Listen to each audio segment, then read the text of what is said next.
you of course need to export your work.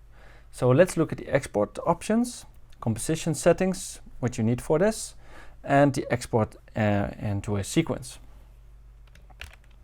Right? So let's see. Let's go out of this.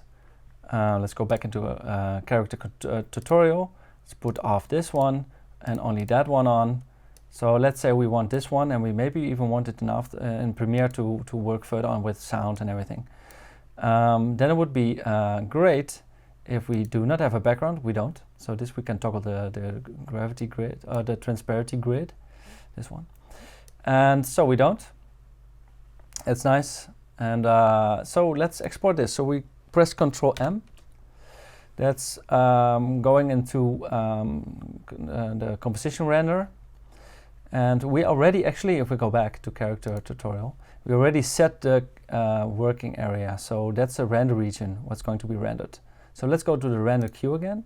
With Ctrl M, you get there anyway. And yeah, now we can set the export settings. And yeah, so in this case, we can say, okay, we want a full resolution. And also with other export settings, such as the format we're going to look at.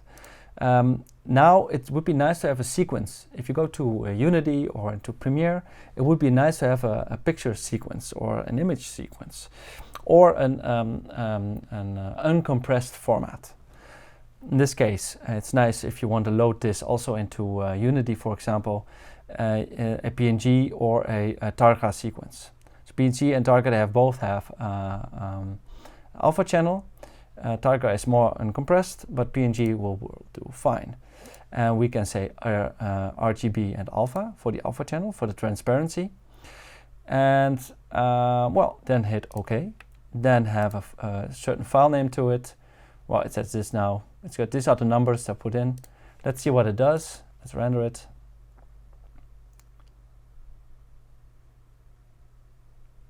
Yeah.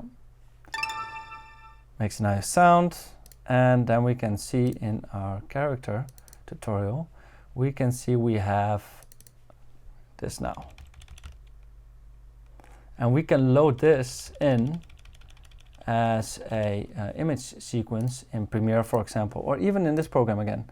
So let's see. Let's go to our project. Let's do import. Let's go in here. Let's select the first PNG and say image sequence this time and import. So now we have an image sequence. We can even drag it towards a new composition, and here we go. This is just the images what we have. Right, now you know how to export.